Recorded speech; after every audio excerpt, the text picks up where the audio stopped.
tema de hoy es muy especial, o por lo menos para mí lo ha sido desde el momento en que lo estaba preparando. Es un capítulo bastante interesante. Como dijo alguien, hay de todos para todos. O sea, nadie se va a ir sin lo que le corresponde de la palabra. Y vamos a ir al texto de Génesis capítulo 27. Es bastante largo, del 1 al 40. Vamos a estar mirando, dejamos pendiente la última parte porque cambia de escena, nos lleva a otra escena. Solo vamos a leer unos versículos y como siempre vamos a profundizar en el capítulo. Estos capítulos se podrían predicar tal vez en varios sermones, pero ¿por qué lo hacemos así? Porque el texto lo requiere, porque son historias. Es diferente cuando tú tomas un pasaje de Romanos y puedes hablar de un versículo, varios temas, pero aquí no, porque es una narrativa, es una historia que nos va llevando, donde Dios nos está mostrando el plan de salvación desde Génesis. Y si ustedes se han dado cuenta, los que vienen regularmente, siempre hay algo del evangelio, siempre algo para el creyente en su vida como es, y este capítulo es excepcional en eso. Aconteció que cuando Isaac envejeció y sus ojos se oscurecieron quedando sin vista, llamó a Esaú su hijo mayor y le dijo: hijo mío. Y él respondió: heme aquí.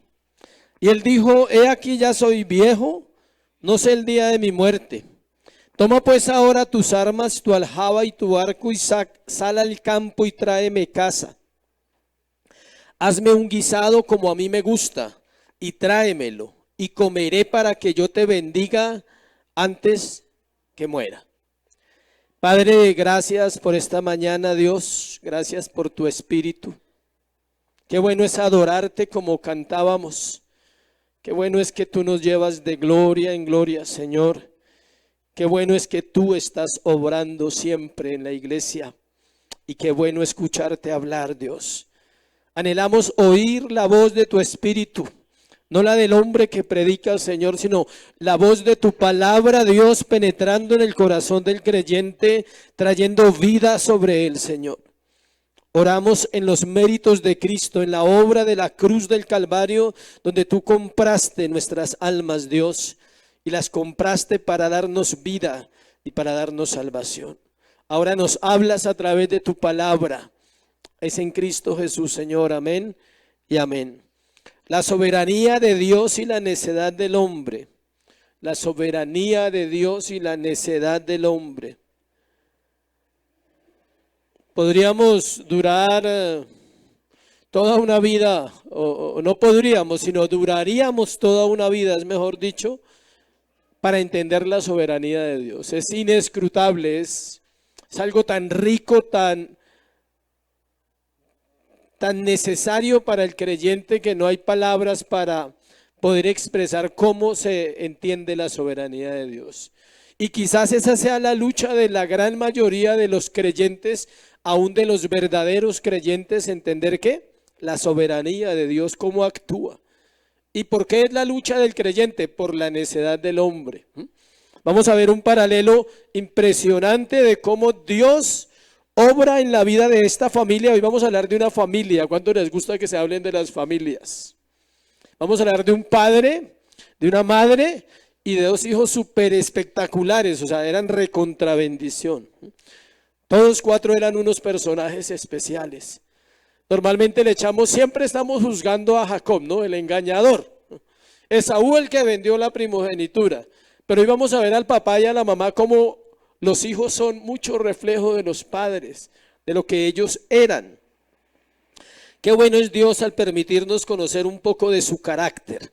Vamos a ver la necedad del hombre en cuatro personajes, pero vamos a ver la soberanía sobre esos cuatro personajes. Como Dios soberano, como Dios es tan hermoso que lucha porque usted y yo seamos bendecidos.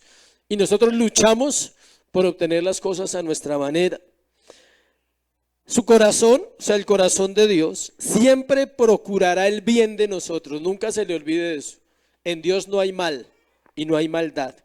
Qué tercos y necios somos al no contar con el único que nos conoce como somos y que puede ayudarnos en nuestro paso como peregrinos en esta tierra. El único que lo conoce a usted tal como es, con sus virtudes y sus defectos, con sus fracasos y sus aciertos, ¿es quién? Dios. Y es con el que menos que contamos. Esta historia de hoy es perfecta para ver los dos asuntos del título del sermón: la soberanía de Dios y la necedad del hombre. Por un lado, la soberanía de Dios, y por otro lado, la insensatez y la necedad del hombre. Y ahí estamos los creyentes, los que hemos escuchado una y otra vez que no hagamos ciertas cosas y las seguimos haciendo. Los que sabemos que Dios cumplirá todo lo que está escrito y aún así queremos meternos en lo que no nos ha llamado. Queremos ayudarle a Dios, queremos dirigir nuestras vidas. Es algo tan notable en el pueblo de Dios que a veces hace pensar que no hay diferencia con aquel que no es cristiano. A veces nosotros actuamos tan neciamente conociendo las Escrituras que parecemos iguales a los que no asisten a una iglesia. La Biblia es perfecta, nos regala grandes textos respecto a la soberanía de Dios. Leamos uno nomás antes de entrar en el texto. Isaías 46, 9, 10. Este tema está relacionado con lo que vimos el martes, entonces va a ser muy interesante entenderlo, porque el martes vimos sobre el decreto de Dios y ahí está la soberanía de Dios. Le dije que Isaías, ¿qué? 46 del versículo 9 al 10. Escuche: acordaos de las cosas pasadas, desde los tiempos antiguos, porque yo soy Dios y no hay otro Dios y nada hay semejante a mí, que anuncio lo por venir desde el principio y desde la antigüedad lo que aún no era hecho, que digo mi consejo permanecerá y haré todo lo que quiero. Dios había decretado cosas sobre Isaac, sobre Rebeca, sobre Jacob y sobre Esaú. Y su consejo iba a ¿qué? A permanecer inmutable, nadie lo podía cambiar. Los intentos humanos van a fracasar. El entendimiento de la doctrina de la soberanía de Dios es determinante en la vida del verdadero creyente. De hecho, puede ser la diferencia marcada entre un evangelio verdadero y un evangelio falso, entre una profesión de fe genuina y una falsa. Eso diferencia. ¿Cuál?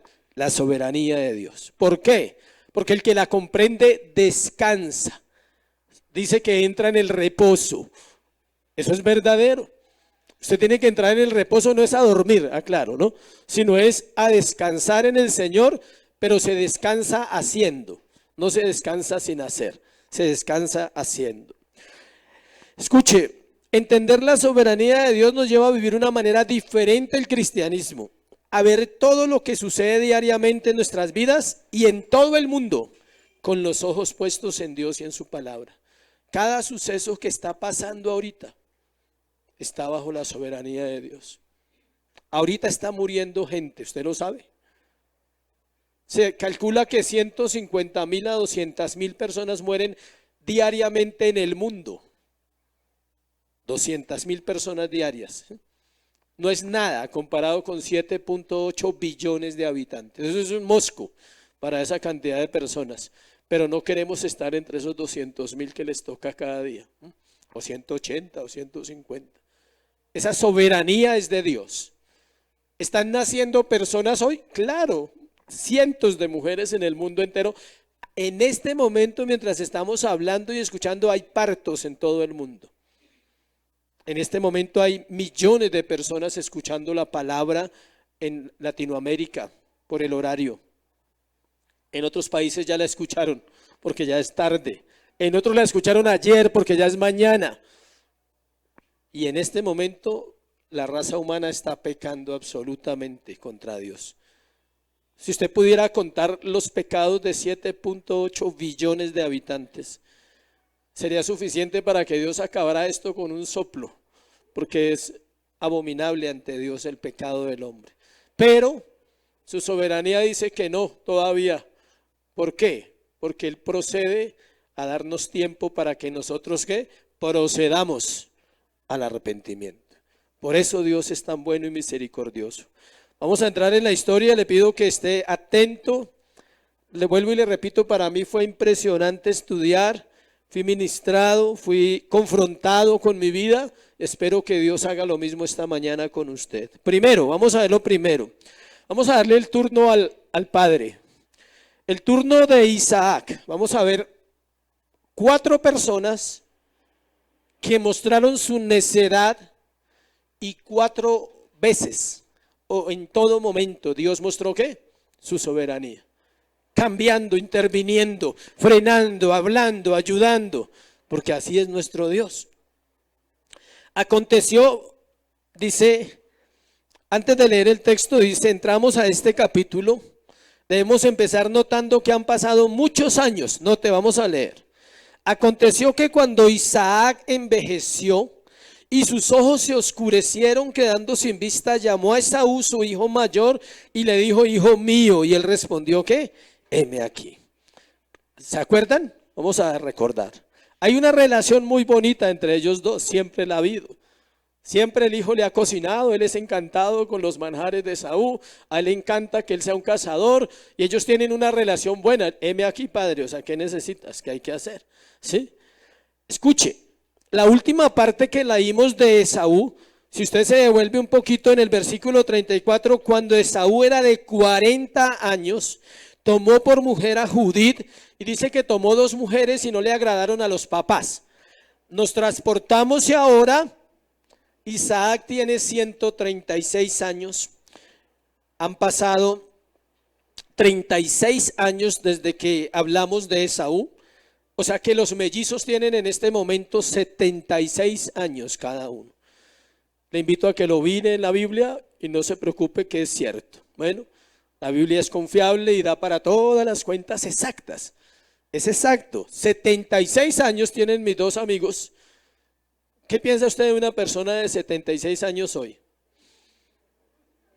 Que ya es grande, que ya están adultas. Aquí hay 2 de esas edades más o menos aproximadas.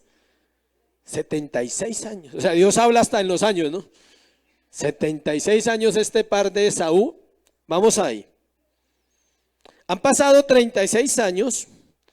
Inicia diciéndonos que cuando Isaac envejeció y que sus ojos se oscurecieron, estaba ciego prácticamente. Dice que se oscurecieron quedando sin vista. ¿Cuántos años tiene entonces Isaac? Rápidamente, una mente matemática ahí. 136, yo lo dije, 136 años. Pero a veces a uno se le olvida. Lo interesante de ir llevando el relato de la historia es que ella misma nos va revelando los detalles de cada narración. Cuando usted estudia la Biblia, así de esa manera expositiva, hay detalles impresionantes. Isaac está insistiendo, escuche bien, en bendecir a su hijo favorito. Dice, hijo mío, y él respondió, heme aquí, versículo 2. Él dijo, he aquí, ya soy viejo y no sé el día de mi muerte. Tiene 137 años, 136, está viejo, está enfermo, está casi ciego, está pensando y diciendo, y si me muero, ¿qué va a pasar con mi descendencia? Dice que llamó a Esaú y es Isaac quien da el inicio a esta historia. Es su corazón que sigue insistiendo en ir en contra de Dios. Note, como nos muestra esto nuestra naturaleza, que aún conociendo y habiendo recibido la palabra de Dios, Dios ha hablado y aún así insistimos en desobedecer por los deseos de nuestro corazón. Él tiene un deseo profundo, personal, como papá, bendecir a Esaúito. ¿Cómo se dice Esaúito? Al niño. Él quiere bendecir al niño de 76. Él está empecinado en bendecir a su hijo. A él se le olvida lo que Dios dijo. ¿Qué dijo Dios? Que el menor bendeciría al mayor. Y lo dijo desde antes que los 2 nacieran. Él lleva 76 años con esa verdad y no quiere hacer caso. Es un viejo terco. Isaac es un viejo ¿qué? Terco. Y eso no es para viejos. Aquí hay jóvenes tercos y hay viejos tercos también. Somos creyentes a veces ¿qué? Tercos con la palabra.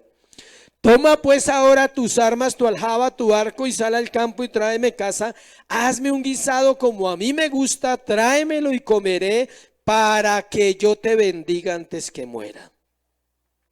Le da instrucciones a su hijo acerca de que vaya y case, que le prepare un buen plato y al final, para que yo te bendiga antes que muera. En otras palabras, yo quiero bendecirte y punto. Me tiene sin cuidado lo que Dios ha dicho. Él sabe, él no es ajeno a la promesa de Abraham. Él sabe que Dios hizo un pacto con Abraham, él sabe que ese pacto ahora reposa sobre Jacob, pero él sigue en su ceguera. Los estudiosos dicen que esa ceguera no era solo física, era una ceguera ¿qué? Espiritual. Estaba cerrado en su entendimiento, era un hombre terco, por eso le llamamos a ese punto Isaac luchando contra Dios. Era un hombre terco, un papá terco. Es tan fuerte la insistencia en desobediencia que podemos aún estar cerca de la muerte y no nos damos cuenta que estamos luchando contra la soberanía de Dios. Él dije, no sé cuándo vaya a morir, no sé el día de mi muerte, ya estoy viejo. Él no le preocupa morirse, le preocupa bendecir a Esaú. ¿Qué deseos hay en su corazón tan fuertes que lo llevan a desobedecer la palabra? Que a usted no le importa nada, sino dice, es así. Me voy a casar y me voy a casar y punto, listo. No importa con quién, pero me voy a casar. Quiero hacer las cosas a mi manera. Este señor es un señor terco. ¿Conoce personas tercas? Todos las conocemos. Hay uno internamente en su vida, por si no conoce a alguien, ¿sí? Conoce uno internamente que está en su corazón. Vamos al segundo turno, vamos por turnos. Ahora es el turno ¿de quién? De Rebeca. Y le pusimos ayudando a Dios. Rebeca, ¿qué está haciendo? Ayudando a Dios. Pregunta, ¿podemos ayudar a Dios? Él no necesita su ayuda, él no consulta con usted. Él no le dice, yo voy a bendecir tus hijos, pero quería contártelo a ti primero para que descanses, ¿sí? Y lo voy a hacer de esta manera para que tú estés tranquila o tranquilo. No. Continuamos por la misma línea. Vamos a ver la necedad de Rebeca. Ya vimos la de Isaac. Acuérdese, porque al final la aplicación tiene que ver con estos personajes. Cambiamos de personaje y así lo haremos con toda la familia. Vamos a ver los cuatro poco a poco, hasta pasar por los cuatro integrantes de esta preciosa familia donde venimos nosotros. Es curioso que hay familias enteras luchando contra Dios. Pueden haber personas luchando contra Dios, sí, pero es curioso que hay familias enteras donde papá, mamá e hijos están luchando contra Dios como era esta familia. Nadie tiene el carácter de levantar la voz de parte de Dios y decir, basta, estamos siendo impíos en nuestro comportamiento. Nos llamamos cristianos y no estamos viviendo como cristianos. Es mejor callar y dejar que cada cual haga lo que quiera. Versículo 5.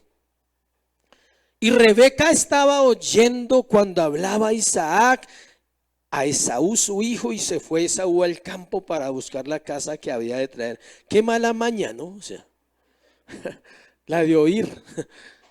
Pero nos recuerda a un texto idéntico. Remontémonos a Génesis 18:10, por favor. Que eso no es cuestión de de Rebeca. 18:10. ¿Qué dice 18:10? Entonces dijo, de cierto volveré a ti según el tiempo de la vida aquí, que Sara tu mujer tendrá un hijo. Y Sara escuchaba a la puerta de la tienda que estaba detrás de él. Qué curioso, ¿no? O sea, Rebeca era maña vieja, no es costumbre, dicen. Era igualita a Sara, ¿sí? Había aprendido algo de Sarita. Casi 150 años hay, desde 18:10 hasta 27:5, 150 años. Y ella sigue oyendo allá toda la conversación. Ahorita usted se va a dar cuenta de los detalles. Toda la conversación la escuchó. Todo lo que él habló con Esaú, ella lo escuchó. Resulta que la época no era como ahora, ¿no? No hay paredes así, eran telas. Ellos se paraban, eran tiendas de carpas en el desierto. Entonces era más fácil escuchar ahora le toca a usted esforzarse así, hacer un esfuerzo para escuchar el chisme. Ahora no, en esa época era fácil. Solo era parar oreja y ella estaba pendiente de todo. Estuvo atenta a toda la conversación ella es la protagonista principal de este relato. No es Isaac ni los hijos, es ella. Es la que da un curso diferente a lo que estaba a punto de suceder. Sus intenciones son buenas, la manera de hacerlo no fue correcta, pero sus intenciones eran buenas, porque ella conocía la palabra. Ella tenía la palabra que Dios le había dado acerca de sus dos hijos, lo vimos hace 8 días. Versículo 6, entonces Rebeca habló a Jacob su hijo diciendo, he aquí yo he oído a tu padre que hablaba con Esaú tu hermano diciendo, y le relata, en el versículo 7 le relata exactamente las mismas palabras, ¿y las ve? Tráeme casa, hazme un guisado para que coma y te bendiga en presencia de Jehová antes que yo muera. Le repite exactamente lo que Isaac dijo. Versículo 8, ahora pues hijo mío, obedece a mi voz en lo que te mando. Con lo que oyó, organizó un plan para impedir que el padre le diera la bendición a Esaú y no a aquel que Dios había dicho que había sido bendecido. Es decir, ella estaba empecinada en que fuera bendecido ¿quién? Jacob. Por derecho le pertenecía, mas su obrar no iba a ser muy fácil. Tenía que hacer toda una trama. Versículo 8. Ella le dice a Jacob, obedezca lo que yo le voy a decir.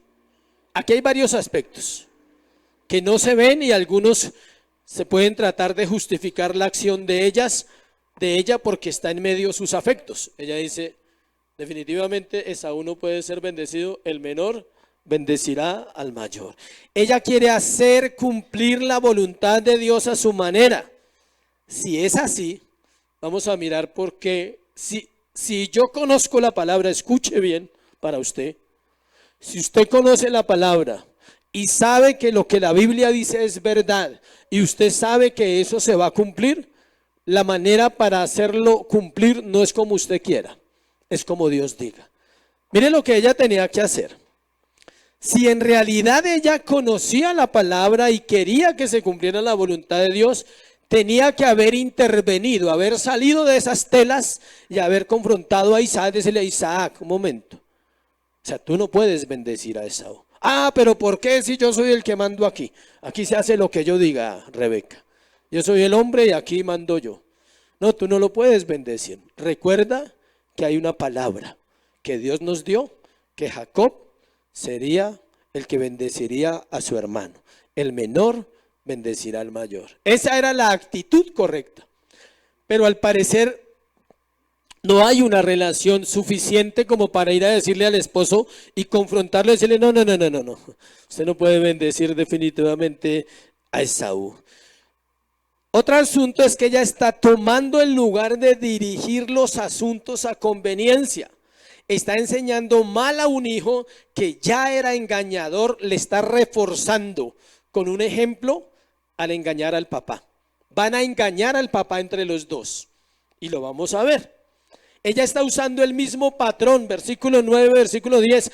Ve ahora al ganado y tráeme de allí 2 buenos cabritos de las cabras, haré de ellos viandas para tu padre como a él le gusta. Parece que tenía un problema por el estómago, le gustaba mucho comer. Sus deseos sí, hay gente que tiene ese problema. No estoy diciendo que coma mal o que comer sea malo, estoy diciendo que es una debilidad. Usted puede tener esa debilidad y parece que Isaac la tenía porque siempre todo está asociado ¿a qué? A su vientre. Ella dice, yo lo conozco, yo sé que le gusta, yo sé cómo le preparo, yo sé cómo lo convenzo, usted no se preocupe. Y tú, dice, mire, las llevarás a tu padre y comerá para que él te bendiga antes de su muerte. Note que ella también cree que él va a morir y le faltan 40 y pico de años todavía de vida. Ella también cree que él va a morir. Versículo 11, Jacob dijo a Rebeca, su madre, en el 11 y el 12 Jacob dice, he aquí, Esaú mi hermano es hombre velloso y yo lampiño. Eso ya lo explicamos en otro sermón, lo del velloso. Quizá me palpará mi padre, quizá me palpara mi padre y me tendrá por burlador y traeré sobre mí maldición y no bendición. El engañador, siempre lo vamos a tratar así hasta que le cambien el nombre, así debe ser porque así lo dice la Biblia. El engañador está dándoselas de bueno. ¿Sí? No, no, no, no, mamá, pero ¿cómo vamos a hacer eso con el viejito? O sea, ¿cómo va a hacer eso con mi papá? Imagínate, mamá, donde él me descubra, dice, que tal lo toque, o sea, lo palpara, o que él se diera cuenta del engaño. Mire lo que dice: me tendrá por burlador y traeré sobre mí maldición y no bendición. Escuche, un hijo que engañaba a los padres recibía ¿qué? Maldición. El papá lo maldecía. Y la maldición de un padre era verídica y sigue siendo verídica. Por eso hay que tener cuidado cómo hablamos, porque somos autoridades. No como un agüero, no, que no me ate, que no me diga, que no me regañe. No, no, no, no de esa manera, sino tener cuidado con las palabras. Aparece Jacob, del cual lo ocuparemos en el siguiente punto, tranquilos que ahorita vamos para él. Pero solo pregunta, pero tampoco se opone. Dice, mamá, y si mi papá me descubre y tal. En el versículo 13 dice, su madre respondió, hijo mío, sea sobre mí ¿qué? Tu maldición, solamente obedece mi voz y ve y tráemelo. Usted se calla y vaya a traer lo que le dije. ¿Listo? Yo me encargo. O sea, si hay maldición, usted no se preocupe. Usted está haciéndome caso a mí. Yo soy su autoridad y lo que yo diga es así. A veces no entendemos qué es una autoridad como papá o como mamá. Usted haga lo que yo le digo y silencio, todo va a salir bien. El viejo no ve y lo tenemos ahí cerca, ya está cerca el asunto. No se opone, al fin y al cabo pues le favorece, ¿no? Le gusta ganar, está en su naturaleza, él está ahí tratando de lidiar con ese asunto.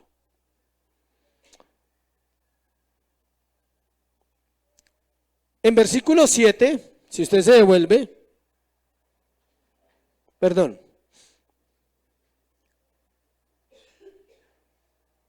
El amor de Rebeca, perdón, es muy fuerte por su hijo. ¿Es malo? No, no es malo porque ella lo amaba, realmente él era el hijo que iba a heredar la bendición. Pero su amor es tan fuerte en este caso que se está volviendo un problema para ella porque la está llevando a hacer cosas que ella no debía hacer y está poniendo en riesgo todo. Por gracia no se dañó el plan, ¿sí? Por misericordia. Pero ellos habían podido dañar el plan, pero nadie puede dañar los planes de Dios, para que usted sepa. Ella está exponiendo a su hijo que reciba una maldición por mentiroso. Si el papá lo descubre, lo puede maldecir. Eso era lo que hacían con los hijos que engañaban al padre. No recibían bendición, sino ¿qué? Maldición. Está poniendo en riesgo su familia por tratar de cumplir a su manera el plan de Dios. Versículo 14, perdón. Entonces él fue y los tomó y los trajo a su madre, y su madre hizo guisados como a su padre le gustaba. Él ya fue, volvió, trajo lo que necesitaban. Tomó Rebeca los vestidos de Esaú, su hijo mayor, los preciosos que ella tenía en casa, y vistió a Jacob, su hijo menor, cubrió sus manos y la parte de su cuello donde no tenía vello con las pieles de los cabritos. Continuamos viendo el plan de Rebeca en acción. Hizo todo lo que tenía que hacer para que su plan no fallara. Ella tenía la ropa de Esaú, ella sabía que él era velludo, todo. Ella era la mente, el cerebro, dice, vamos a hacerlo bien. Esto no puede fallar. Si su papá bendice a Esaú, usted queda grave, mijito, para toda la vida. Porque la bendición del profeta, la bendición del siervo era ¿qué? Irrevocable. Después de que él hablaba, no, es que me equivoqué. No se podía equivocar. Era la autoridad de Dios sobre, en ese momento, sobre la familia. Dios controla su plan aún con los errores de las personas, escuche. Dios ha usado errores de las personas para controlar su plan. Todos en esta historia están mostrando su necedad aún conociendo la promesa de Dios que ha dado. Igual, aunque parece que todo saldría bien, las consecuencias se vieron para todos y lo vamos a seguir estudiando toda la historia que nos falta. Las consecuencias sobre Isaac, las consecuencias sobre Rebeca, las consecuencias sobre Jacob y las consecuencias sobre Esaú. El hecho, escuchen, no se equivoque nunca en este pensamiento. Al final de esta historia vamos a quedar contentos, porque la soberanía de Dios reina, pero el proceso sigue en la vida de ellos. Tercer turno, vamos al tercer turno. Esto es por turnos, ¿no? Vamos por turnos. Estamos en época moderna, entonces turno para Isaac, turno para Rebeca, turno para ¿quién? Jacob y la soberanía de Dios. 18-29. Estamos en la serie de Jacob, él es el hombre que estamos acá estudiando más. Versículo 18. Perdón, dice el 17, entregó los guisados y el pan que había preparado en manos de Jacob su hijo. O sea, Rebeca hace todo, prepara chévere, rico la comida y le dice, tenga, vaya a ver. Ya sabe lo que tiene que hacer, ¿no? Todo en orden, todo juiciosito. Cualquier cosa puede salir mal, Jacob, tenga cuidado. Entonces, o sea, Jacob, fue a su padre y dijo, mire, aquí empieza el proceso.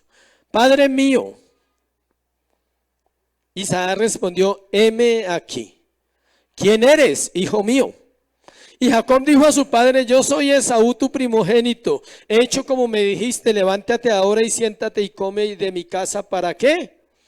Me bendigas. Llegamos al siguiente personaje de la familia. Es el turno para el más beneficiado de todos y para el que es el patriarca importante, digámoslo, en esta historia. Es como si él dijera, bueno, yo hago lo que me digan. ¿Sí? Ya mi mamá me dijo, yo voy a hacerle caso. Veamos el desarrollo de un engaño planeado. Estos versos veremos actuar a Jacob. Se disfrazó para obtener la bendición y aunque Isaac sospechó por algunas razones que veremos, al final fue engañado por su esposa y por su hijo. Versículos 18 y 19, el engaño de Jacob debe ser llamado como es. Y lo que sucedió allí fue una mentira. Jacob mintió respecto a quién era. ¿Quién eres, hijo? ¿Sí ven la pregunta? ¿Quién eres, hijo mío? Jacob no tuvo ahí reparo. ¿Qué dijo Jacob? Yo soy Esaú, tu primogénito. Es una mentira seria. No hay pecados más malos que otros, escuche. Pero sí se puede hablar que el pecado de Isaac y de Esaú era diferente al de Rebeca y de Jacob. Ellos están tratando de obtener algo que no les pertenece, Isaac y Esaú. Están tratando de cambiar los planes de Dios. Los otros están tratando de ayudar a Dios, lo cual es imposible. Es un cuarteto dividido. Isaac quiere bendecir a Esaú. Esaú quiere recibir la bendición a pesar de que él sabe que no le pertenece. ¿Sí? Ahí hay pecado.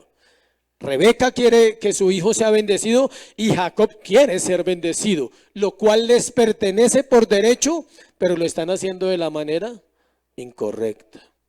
¿Sabe qué pasa cuando hacemos las cosas de la manera incorrecta? No perdemos la bendición, la retrasamos.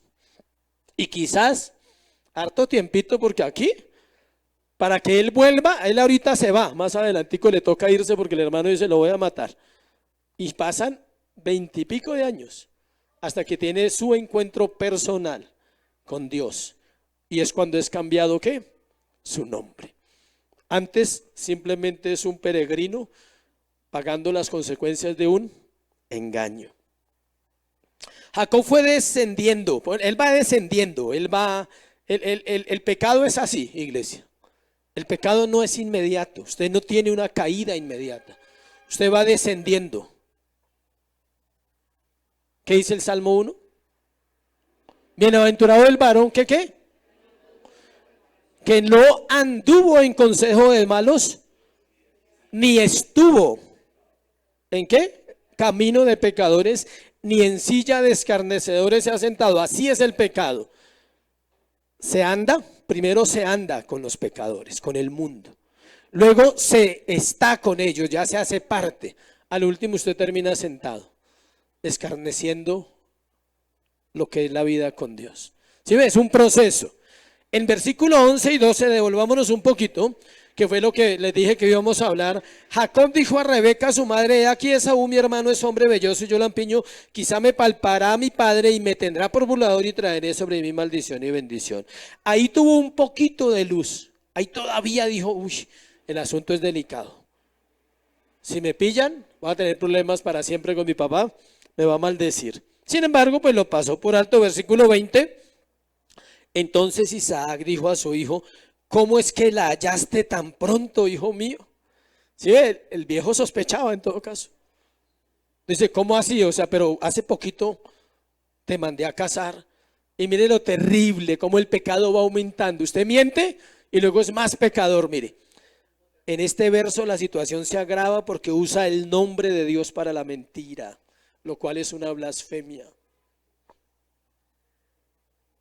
Él respondió, porque Jehová tu Dios, ¿sí ve?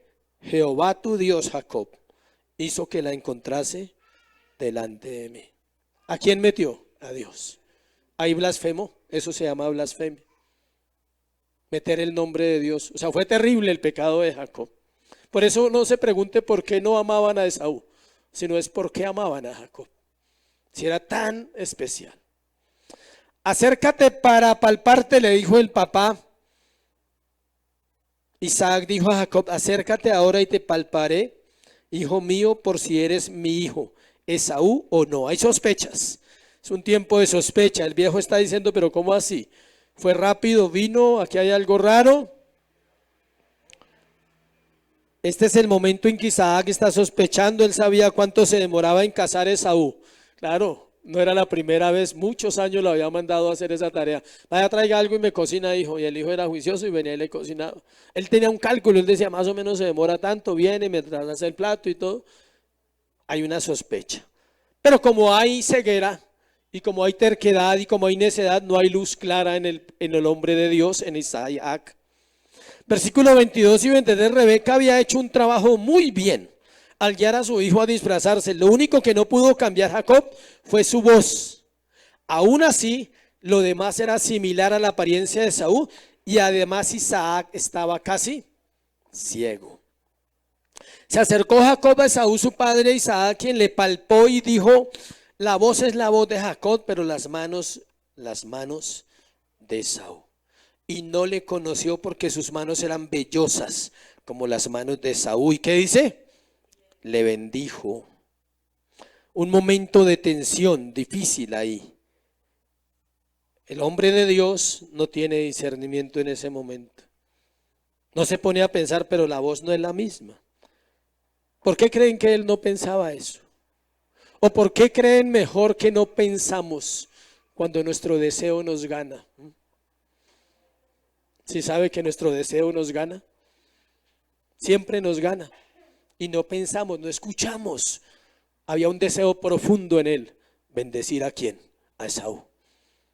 De pronto está malo de la voz, voy a bendecirlo. Versículo 24, y dijo, ¿eres tú mi hijo Esaú? Y Jacob respondió otra vez con la mentira, yo soy. Otra vez, o sea, es insistente este hombre en mentir. Versículo 25, dijo también, acércamela y comeré de la casa de mi hijo para que yo te bendiga. Y Jacob se le acercó a Isaac, e Isaac comió, le trajo también vino y bebió. En estos versículos vemos el desenlace de la escena donde Jacob come con su padre, algo muy importante en la cultura judía. O sea, es importante compartir con el papá. Eso es algo espiritual en la cultura judía y debe ser así en nosotros. Los hijos deberían valorar mucho el tiempo que pueden compartir con su progenitor solo, no en familia. Los padres debemos compartir con nuestros hijos solos. El padre debe ir a almorzar con su hija o con su hijo. Si tiene varios hijos, es bueno que tenga el tiempo de ir con ellos, ¿qué? Solos, para poder hablar, poder impactar algo, poder conocer más al hijo o a la hija y que ella pueda conocer más a quién, al padre. Esto era un momento especial para él, pero no era él el que debería estar ahí según Isaac. ¿Era quién? Esaú. Le dijo Isaac su padre, acércate ahora y bésame, hijo mío. ¿Sí ve la intimidad? La relación tan bonita que había ahí.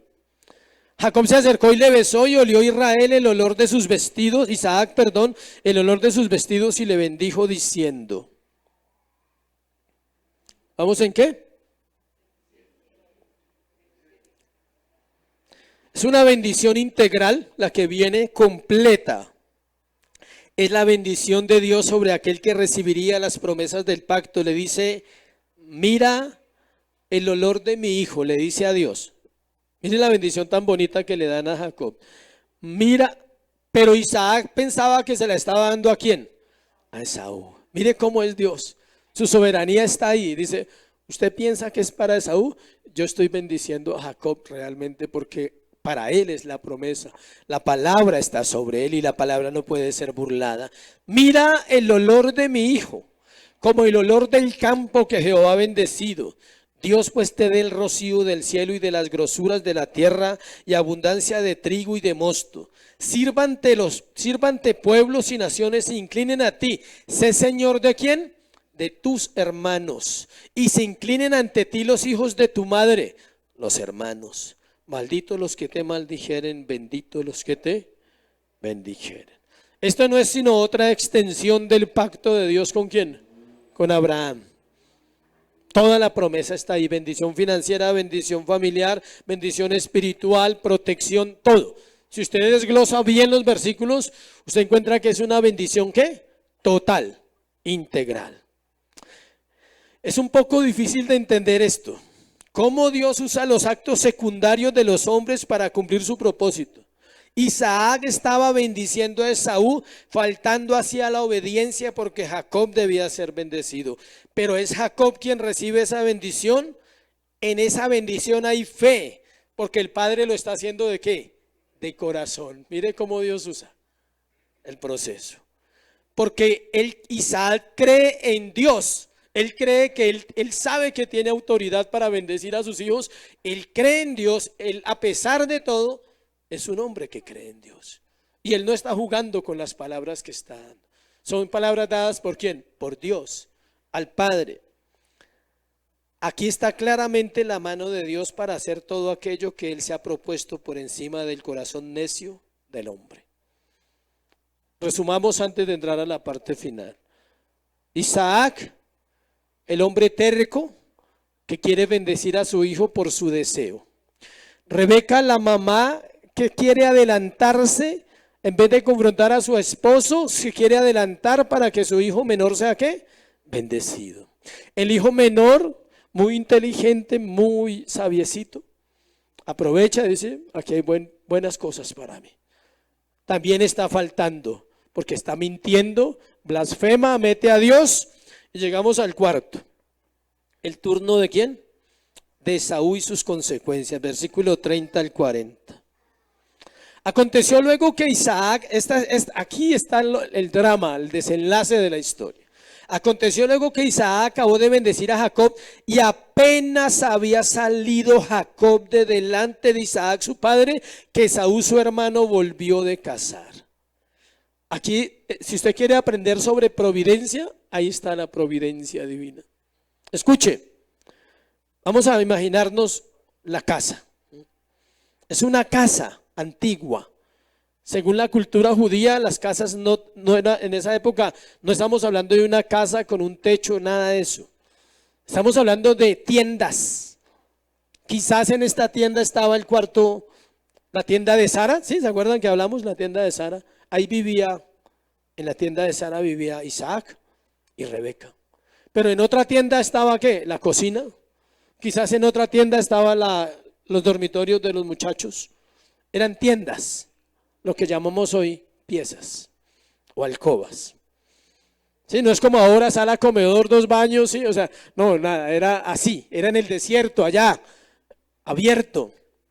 Escuche la providencia. Dice, versículo 30, apenas había salido Jacob. Imagínense la escena. Están en la tienda, acabó de pasar la bendición, él oró, lo bendijo, papá, gracias. Ahora hablamos. Digamos que dijo así. Y sale. El otro llega y no se ven, no se alcanzan a ver, están en un sitio pequeño quizás, o no sabemos si era grande, pero por providencia no se pueden ver. ¿Quién hace eso? Dios.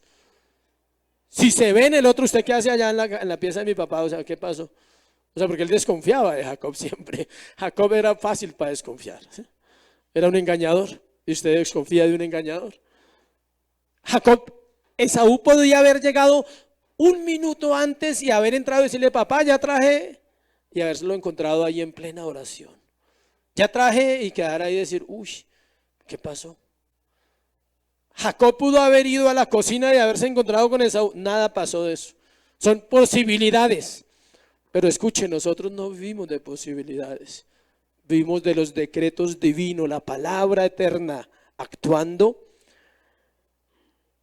Dice que apenas había salido Jacob de delante de Isaac, su padre, Esaú, su hermano, volvió de cazar.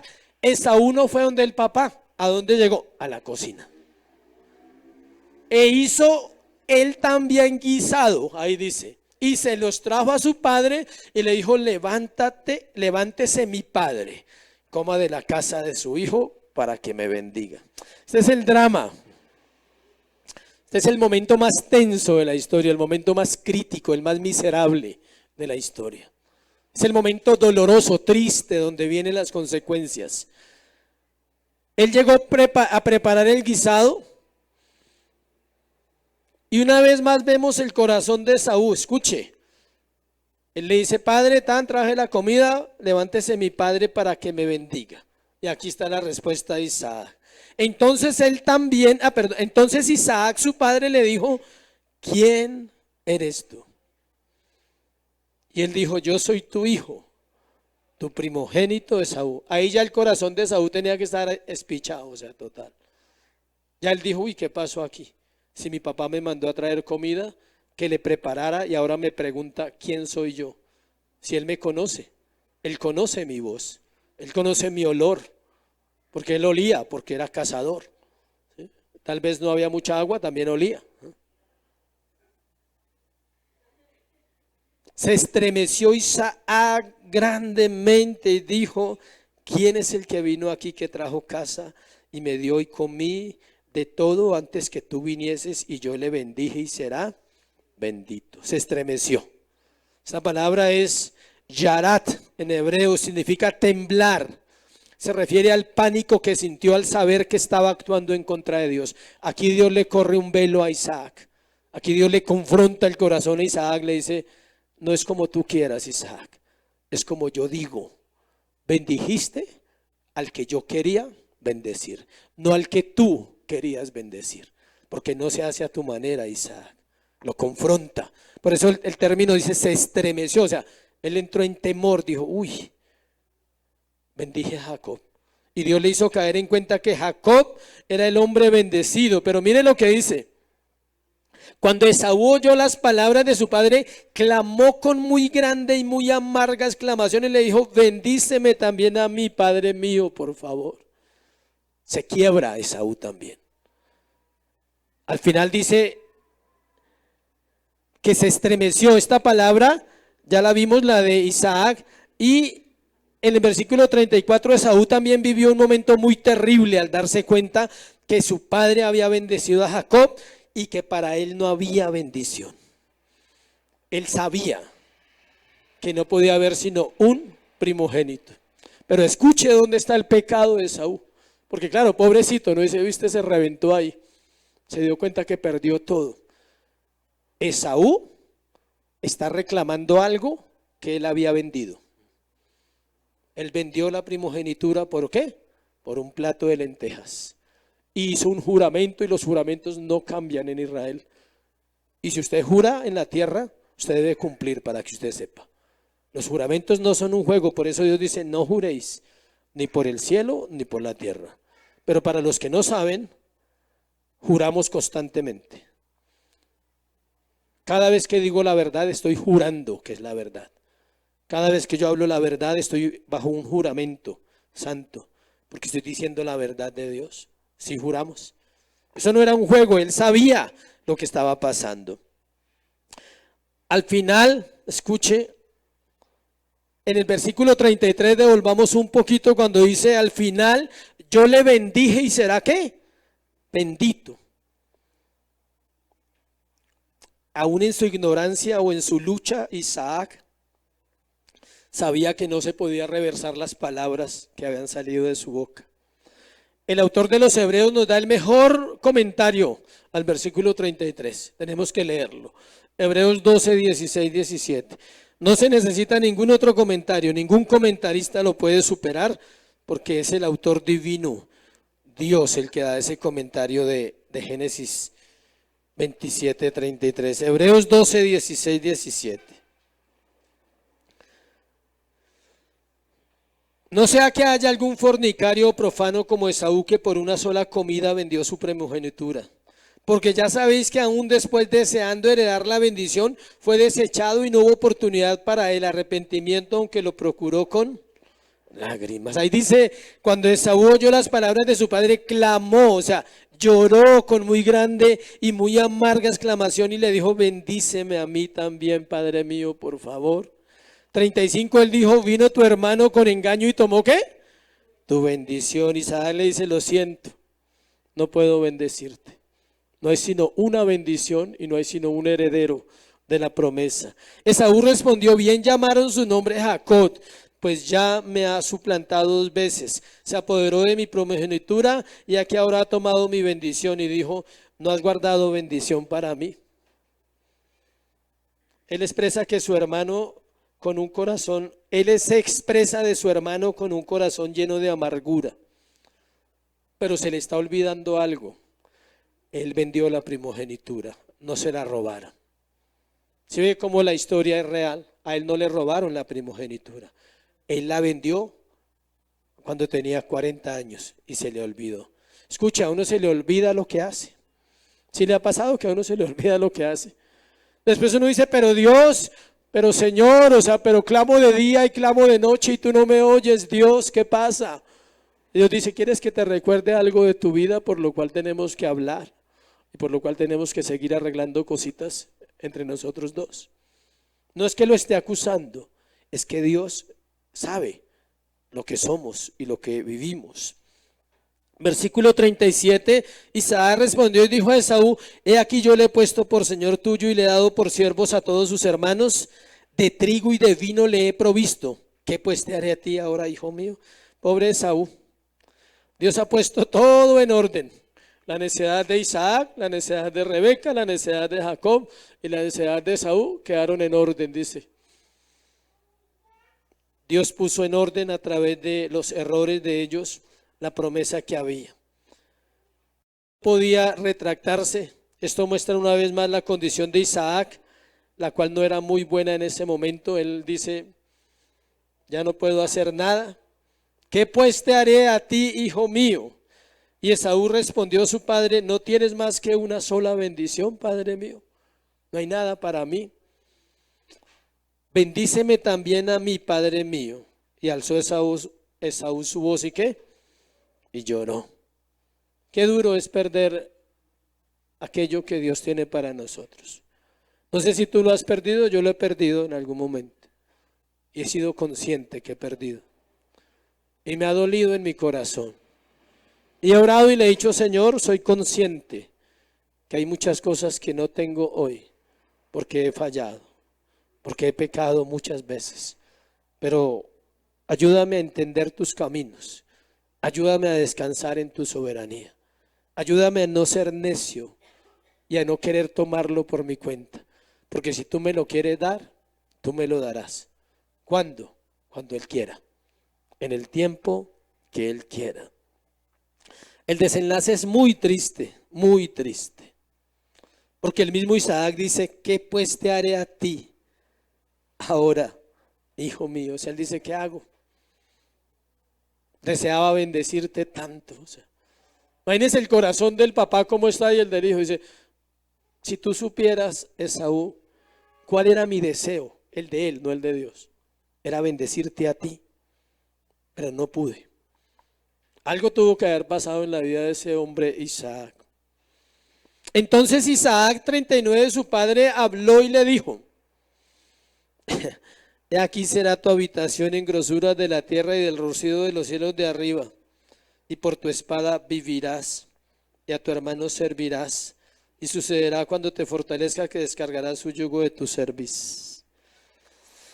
Esaú quiere ser bendecido, pero ya no hay más, ni llorar podía cambiar el decreto de Dios.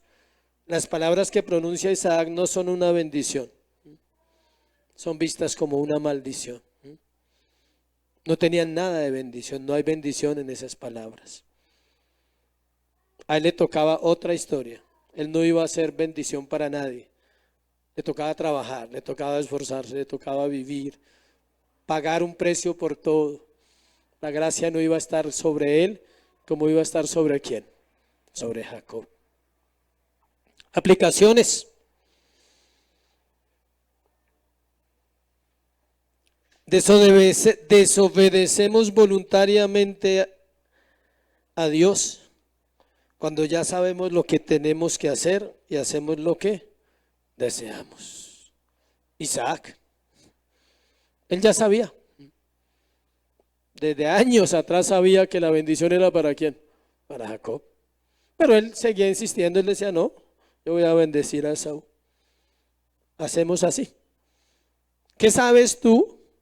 ¿Y qué te ha hablado Dios los últimos tiempos de tu vida? Tal vez en un sermón, tal vez en la palabra, en un libro que estés leyendo.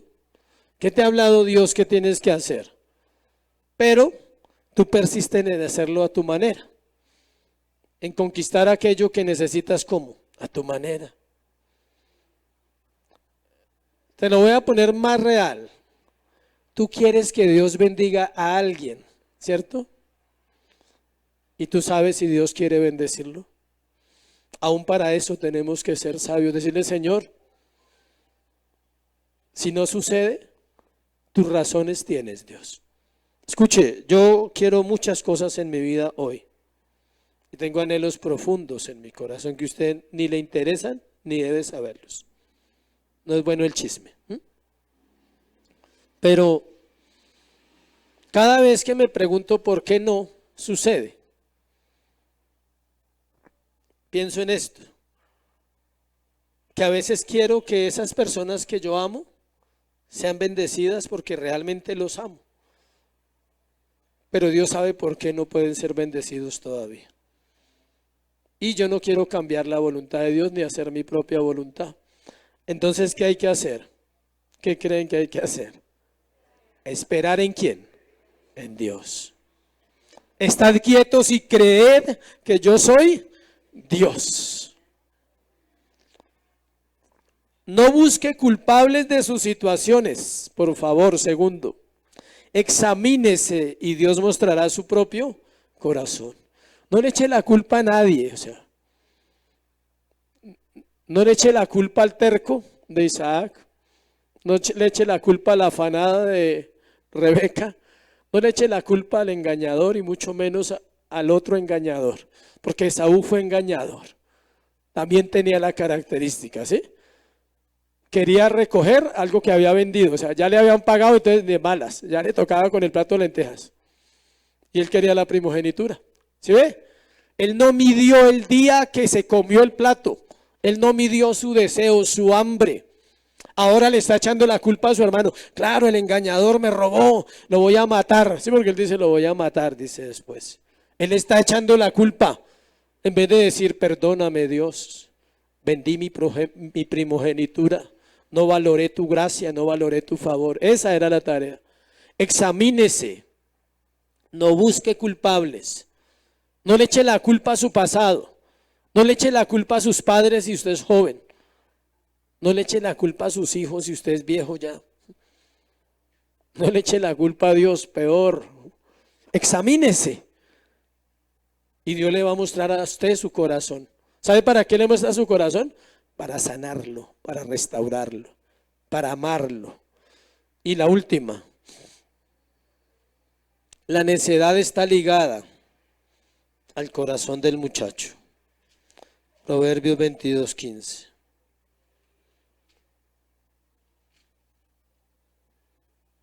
La necedad está ligada en el corazón del muchacho, mas la vara de la corrección le alejará de él.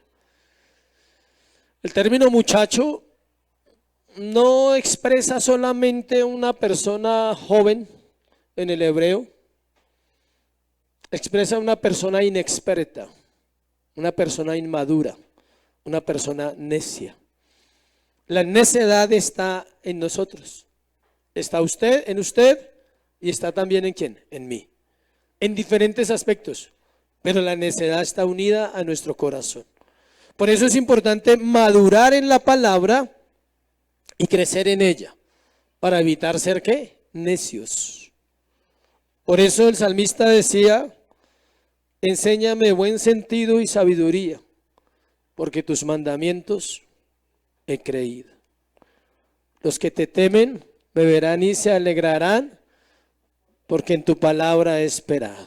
Pero me gusta más el último y es el que más me confronta a mi vida. Ríos descendieron de mis ojos, ríos de agua descendieron de mis ojos, porque no guardaban tu ley. Todo eso está en el Salmo 119.